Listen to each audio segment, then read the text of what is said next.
नमस्कार मित्र आणि मैत्रिणींनो, महाराष्ट्रातील तमाम कोट्यावधी मराठी जनतेसाठी अत्यंत आनंदाची बातमी आहे. ती म्हणजे मराठी भाषेला, आपल्या मराठी भाषेला अभिजात भाषेचा दर्जा मिळालेला आहे. आजी सोनियाचा दिनू, वर्षे अमृताचा घुनू अशा प्रकारचं वातावरण आपल्या संपूर्ण महाराष्ट्रभर आज असणार आहे. निश्चितच संपूर्ण मराठी व्यक्तींसाठी, संपूर्ण महाराष्ट्रासाठी हा अत्यंत महत्त्वाचा दिवस आहे आणि ही अत्यंत महत्त्वाची बातमी आहे. अत्यंत आनंदाची बातमी आहे. आता या बातमीच्या अनुषंगानेच आपण मराठी भाषेला मिळालेला अभिजात दर्जा म्हणजे काय, हा दर्जा कसा मिळतो, या दर्जाचे परिणाम काय होतात, या सगळ्या गोष्टींबद्दल माहिती घेण्याचा आपण प्रयत्न करणार आहोत. अत्यंत अभिमानास्पद असा निर्णय झालेला आहे. केंद्र सरकारने मराठी भाषेला अभिजात भाषेचा दर्जा जो आहे तो दर्जा बहाल केलेला आहे. यासाठी अर्थातच अनेक वर्षांचा संघर्ष आहे. केंद्रीय मंत्रिमंडळाने हा नुकताच निर्णय घेतलेला आपल्याला दिसून येतो. पंतप्रधान नरेंद्र मोदी यांच्या अध्यक्षतेखाली झालेल्या मंत्रिमंडळाने हा निर्णय घेतलेला आहे. खुद्द मराठी भाषेबरोबर पाली, प्राकृत, आसामी आणि बंगाली भाषेला सुद्धा अभिजात भाषेचा दर्जा मिळालेला आहे. स्वतः पंतप्रधान म्हणजे प्रधानमंत्री नरेंद्र मोदी यांनी ट्विट करत आपल्या भावना व्यक्त केलेल्या आहेत. ते म्हणतात, मराठी भाषा हा देशाचा अभिमान आहे. या उत्तुंग भाषेला अभिजात भाषेचा दर्जा मिळाल्याबद्दल हार्दिक अभिनंदन. देशाच्या इतिहासात मराठी भाषेचा समृद्ध सांस्कृतिक वारशाचं योगदान या सन्मानामुळे अधोरेखित झालेलं आहे. भारताच्या परंपरेत मराठी कायमच अत्यंत महत्त्वाची आहे. आता अभिजात भाषेचा दर्जा मिळाल्यामुळे अनेक लोकांना मराठी भाषा शिकण्याची प्रेरणा मिळेल असा मला विश्वास वाटतो. बरं, अभिजात भाषा जी आहे त्या अभिजात भाषा संपूर्ण भारताचं पुरातन वारशाचं जतन करतात. अभिजात भाषा या शब्दाचा अर्थच असा आहे की अत्यंत प्राचीन अशी समृद्ध अशी भाषा. मग त्या समुदायाच्या ऐतिहासिक, सांस्कृतिक जे काही सगळ्या ऐतिहासिक संकल्पना आहेत, सांस्कृतिक संकल्पना आहेत, त्या अधोरेखित यामुळे केल्या जातात. अर्थातच हा प्रवास जो आहे तो एका दिवसाचा नव्हता. अनेक वर्ष या मराठी भाषेला आपल्या अभिजात भाषेचा दर्जा मिळावा म्हणून संघर्ष चालू होता. त्यामध्ये दिवंगत हरी नरके यांचं योगदान सुद्धा आज आपण इथं स्मरण केलं पाहिजे. अर्थातच अनेक नेते, मान्यवर मंडळी यांनी या संदर्भात संपूर्ण महाराष्ट्राला शुभेच्छा दिलेल्या आहेत. महाराष्ट्राचे मुख्यमंत्री एकनाथ शिंदे यांनी स्वतः माझा मराठाची बोल कौतुके परी अमृतात तेही पैजा जिंके, म्हणजेच काय, मराठी भाषा इतकी गोड आहे की अमृताला सुद्धा या संदर्भात पैजेने जिंकू शकते, अमृतापेक्षा सुद्धा श्रेष्ठ आहे, अशा भाषेमध्ये कौतुक करत आपल्या मराठी जनांना शुभेच्छा दिलेल्या आपल्याला दिसून येतात. पुढे या संदर्भात ते म्हणतात की अखेर माय मराठीला अभिजात भाषेचा दर्जा मिळाला, एका लढ्याला यश आलं. यात महाराष्ट्र सरकारने अर्थातच सतत पाठपुरावा केलेला होता. त्याबद्दल महाराष्ट्र सरकारचं देखील अभिनंदन. उपमुख्यमंत्री देवेंद्र फडणवीस यांनी सुद्धा याबद्दल आपली अत्यंत उत्साहवर्धक, आनंददायी प्रक्रिया जी आहे ती प्रतिक्रिया या संदर्भात आपल्या समोर दिली. ते म्हणतात, मराठी भाषेला अभिजात भाषेचा दर्जा मिळावा यासाठी अनेक वर्ष मागणी होती. पंतप्रधान नरेंद्र मोदी आणि मंत्रिमंडळाने हा जो निर्णय घेतलाय याबाबत सर्व महाराष्ट्राच्या वतीने त्यांनी या मंत्रिमंडळाचा आभार मानलेला आपल्याला दिसून येतात. लीळाचरित्र, ज्ञानेश्वरी, विवेक सिंधू अशा अनेक ग्रंथांचा, प्राचीन ग्रंथांचा आधार घेत आपली भाषा, मराठी भाषा अभिजात कशी आहे हे सिद्ध करणं सोपं झालं होतं. मग थोरा मोठ्यांचे, अभ्यासकांचेही हातभार लावले, त्यांचेही आपण आभारी आहोत असे ते म्हणतात. आणि नवरात्रीच्या पहिल्याच दिवशी एकीकडे घटस्थापना होत असताना, आपल्याकडे देवी विराजमान होत असताना आपल्या भाषेला अभिजात भाषेचा दर्जा मिळावा यासारखा सुदिन किंवा यासारखी आनंददायी बातमी नाही, असं देखील त्यांनी आपल्या भाषणात जे आहेत त्या आपल्या भावना ज्या आहेत त्या व्यक्त केलेल्या आहेत. अर्थात ही भारत सरकारने याआधी भाषांना अभिजात भाषा ही नवीन श्रेणी काढण्याचा निर्णय जो आहे तो 12 ऑक्टोबर 2004 लाच घेण्यात आला होता. त्यामध्ये तमिळ भाषेला पहिल्यांदा हा दर्जा देण्यात आला. मग एखादी भाषा अभिजात भाषा कशी ठरते, म्हणजे अभिजात भाषा ठरण्यासाठी त्यासाठी काय काय करावं लागतं, तर कोणतीही भाषा जर ती अभिजात भाषा, क्लासिकल लँग्वेज ठरायची असेल तर त्याचे अधिकार केंद्रीय सांस्कृतिक मंत्रालयाला आहे.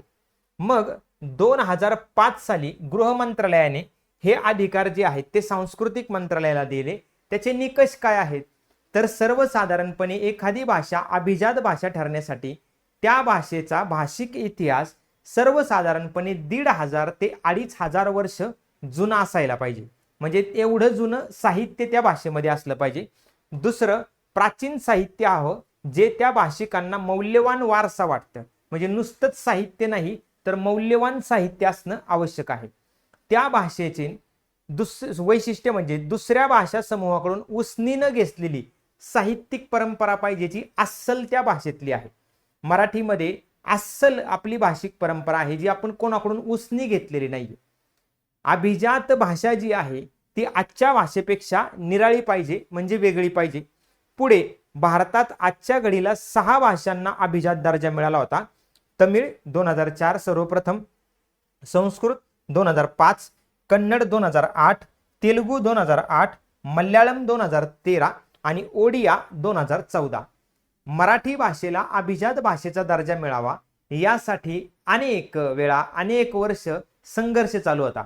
आणि त्यासाठी काय करावं लागलं तर मराठी भाषेला अभिजात भाषेचा दर्जा मिळावा यासाठी संशोधन करून अहवाल सादर करण्यासाठी 2012 साली प्राध्यापक रंगनाथ पठारे यांच्या अध्यक्षतेखाली एक समिती नेमण्यात आली होती.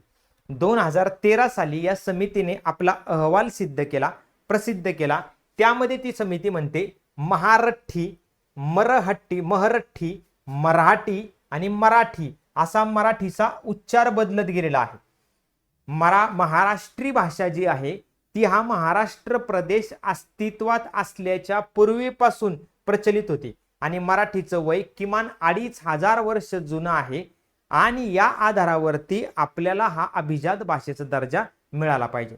आज 11 कोटी लोकांची 12 कोटी लोकांची जी भाषा आहे ती जगभरामध्ये 10 ते 15व्या क्रमांकाच्या दरम्यान येथे बोलली जाण्यावर आहे आणि देशातील एक महत्वाची प्राचीन राष्ट्रीय भाषा आहे. त्यामुळे तिच्या ऐतिहासिक प्रवासाचा संदर्भ देत अनेक शतकांमध्ये विविध साहित्यिकांनी जे योगदान दिले त्याचा विचार जो आहे तो विचार जर केला तर मराठी भाषेचं अभिजातपण स्वयंसिद्ध आहे असं देखील त्या अहवालात म्हटलं होतं. मग तुमच्या मनामध्ये प्रश्न पडला असेल, सर एखाद्या भाषेला अभिजात भाषेचा दर्जा मिळाला तर काय फरक पडतो? सर्वसामान्यांच्या आयुष्यामध्ये काय फरक पडणार आहे? तर अत्यंत मूलभूत किंवा मूलगामी किंवा दूरगामी असे परिणाम होतात. म्हणजेच एखाद्या भाषेला अभिजात भाषेचा दर्जा दिला की आजपर्यंत ज्या भाषांना हा दर्जा दिलाय यातले कोणते लाभ दिले याबद्दल 2016 साली सांस्कृतिक मंत्रालयाने सांगितलं होतं की संस्कृत, तमिळ, कन्नड, तेलुगू या भाषांसाठी काही संस्था उभारल्या गेल्या कारण त्यांना अभिजात भाषेचा दर्जा होता. तसंच या भाषांमधल्या प्रकल्पांना पाठबळ देण्यासाठी आर्थिक भरीव तरतूद पण केली होती. तब्बल म्हणजे दरवर्षी जवळपास काही कोटी रुपयांची जी तरतूद आहे ती कोटी रुपयांची तरतूद केलेली आपल्याला दिसून येते. महाराष्ट्र शासनाच्या मराठी भाषा विभागाच्या वेबसाईटवरती जर आपण पाहिलं तर आपल्याला लक्षात येतं की मराठी भाषेला अभिजात भाषेचा दर्जा मिळाला तर काय होऊ शकतं. तर पहिली गोष्ट, मराठी बोलींचा, मराठीच्या बोली आहेत, वराडी आहे, डांगी आहे, कोकणी आहे, अहिराणी आहे, अशा अनेक बोली भाषा आहेत.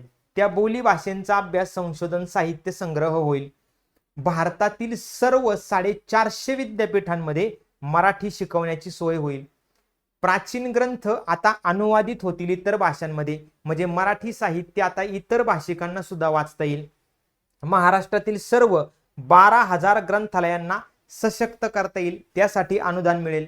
मराठीच्या उत्कर्षासाठी काम करणाऱ्या संस्था, व्यक्ती, विद्यार्थी साऱ्यांना भरव मदत करणं शक्य होईल. म्हणजे आपल्यासाठी तर ही अत्यंत आनंदाची गोष्ट, मराठी साहित्याचा अभ्यास करणाऱ्या किंवा मराठी साहित्याचा विद्यार्थी असणाऱ्या तुमच्या माझ्यासारख्या विद्यार्थ्यांसाठी खूप आनंदाची गोष्ट आहे. मग केंद्र सरकारने आज जारी केलेले जे काही निवेदन आहे त्यात मधले मराठीला अन्य भाषांना अभिजात भाषेचा दर्जा दिल्यामुळे नोकरीच्या संधीत वाढ होईल, सांस्कृतिक संशोधन क्षेत्रामध्ये संधी उपलब्ध होतील, संवर्धन, माहिती गोळा करणं, साहित्याचं डिजिटायझेशन यामुळे भाषांतर, नोंद, साहित्यांचं प्रकाशन, डिजिटल माध्यमामध्ये रोजगाराच्या संधी उपलब्ध होतील. अशा अनेक गोष्टी आहेत. याच्यामुळे महाराष्ट्राचं बरोबर म्हणजे मराठी भाषा, बिहार, उत्तर प्रदेश, बिहार आणि मध्य प्रदेश पाली आणि प्राकृत भाषा, पश्चिम बंगाल बंगाली भाषा, आसाममध्ये आसामी भाषा या राज्यांवरती तर परिणाम होईलच, परंतु राष्ट्रीय आणि आंतरराष्ट्रीय पातळीवरती सुद्धा या सगळ्या निर्णयांचा दूरगामी परिणाम होणार आहे आणि निश्चितच सकारात्मक परिणाम होणार आहे. मग क्लासिकल लँग्वेज स्टॅटस, अभिजात भाषेचा दर्जा मिळाल्यामुळे काय काय होतं आपण जर रिवाइज केलं तर आपल्याला एक गोष्ट पहिली कळते की त्या भाषेतील स्कॉलर्ससाठी दरवर्षी 2 राष्ट्रीय पुरस्कार मिळतात जे मराठीला चालू होतील. अभिजात भाषेसाठी centre of excellence for study स्थापन करण्यात येतं. प्रत्येक विद्यापीठामध्ये अभिजात भाषेसाठी एक अध्यासन केंद्र स्थापन केलं जातं. मग सध्या देशामध्ये असलेल्या ज्या अभिजात भाषा आहेत, तमिळ आहे, तेलुगू आहे, कन्नड आहे, संस्कृत आहे, मल्याळम आहे, या भाषांना बरोबर उडिया आहे, या 6 भाषांना अभिजात भाषेचा दर्जा होता. आणि त्यांचा प्रवास जर पाहिला तर प्रथमतः तमिळ ही भाषा, नंतर संस्कृत, नंतर कन्नड, तेलुगू, मल्याळम आणि ओडिया अशा प्रकारचा दर्जा आहे. आणि आता 6 भाषांना अभिजात भाषेचा दर्जा मिळाला. पहिली भाषा 2004 मध्ये तमिळ आणि 2014 मध्ये ओडिया होती. मराठीला जर अभिजात भाषेचा दर्जा मिळाला तर ही संख्या 7 इतकी होईल. मग अशा प्रकारे या संदर्भात ऍडिशनल भाषा जी आहेत त्या सांस्कृतिक मंत्रालयाने अभिजात भाषेच्या वर्गामध्ये टाकलेल्या आपल्याला दिसून येतात. आणि संपूर्ण महाराष्ट्रासाठी ही अत्यंत अभिमानाची गोष्ट आहे. सलग 2013 पासूनचे हे प्रयत्न होते, या प्रयत्नांना यश आलेलं आहे. आणि मराठी भाषेचा जो काही वेल आहे तो असाच बहरत राहो ही आपल्या सगळ्यांचीच अपेक्षा आहे. निश्चितच आपण म्हणतो की इवलेसे रोप लाविले द्वारी त्याचा वेलू गेला गगनावरी, मोगरा फुलला. तशीच मराठी भाषा जी आहे ती फुलत जावी, बहरत जावी आणि त्या बहराचा आनंद सर्व महाराष्ट्रातील तमाम जनतेला मिळावा, यासाठी हे पाऊल जे आहे ते निश्चितच उत्साहवर्धक असलेलं आपल्याला दिसून येतं. कुसुमाग्रजांच्या ओळी आहेत की शब्दांची किंमत किती आहे, मराठी भाषेचं सौंदर्य कसं आहे, तर समिधाच सख्याया त्यात कसा ओलावा, कोठून फुला परिवा मकरंद मिळावा, जात्याच वृक्ष या एकच त्या आकांक्षा, तव अंतराग्नी क्षणभर तरी फुलवावा. अशा या साहित्यिकांचा हा सन्मान आहे, मराठी भाषेचा हा सन्मान आहे आणि महाराष्ट्रातील तमाम मराठी जनतेचा देखील हा सन्मान असलेला आपल्याला दिसून येतो. या आनंदाच्या दिनी आपल्या सर्वांनाच या मराठी भाषेला अभिजात भाषेचा दर्जा मिळाला म्हणून खूप खूप शुभेच्छा. आणि निश्चितच याचे सकारात्मक परिणाम येत्या काळामध्ये दिसून येतील आणि ते तसे दिसून यावेत अशी अपेक्षा आपण बाळगूया आणि इथे थांबूया. धन्यवाद.